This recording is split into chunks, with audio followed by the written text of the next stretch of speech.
In our last lesson, we increased font size, added some styling, and added some color to our document.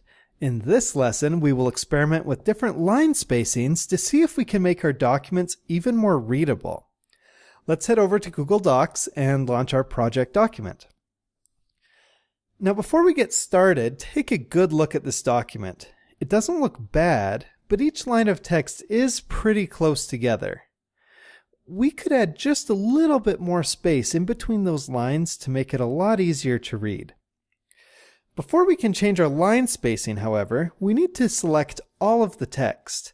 I can do this by hitting Ctrl or Command A, or we can also go into the Edit menu and choose Select All. Now that all the text is highlighted, go up to the toolbar and click on the button with the vertical arrows beside some text. That didn't make sense. It's this button right here. Now, if you don't see this icon, it's likely you're using a smaller browser window and it's under the More button. In this case, yours would look like this.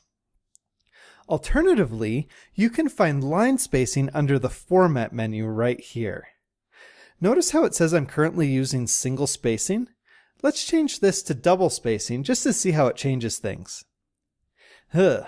That made things a lot worse. Double spacing leaves way too much white space.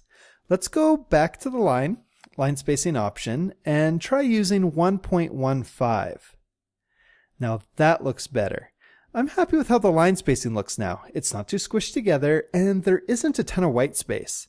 In the words of Goldilocks, it's just right. So that's all there is to line spacing. But before we finish this tutorial, quickly click on the line spacing button again and take a look at the custom spacing option.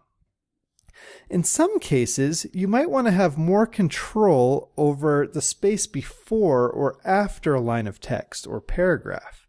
This area lets you have full control over how much space each line takes up. Take a moment to play around with some of the different values and see what happens.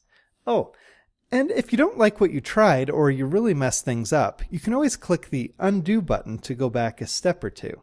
That's right here. And that's how line spacing works in Google Docs. In the next lesson, we'll add some bullets and some numbered lists. See you there.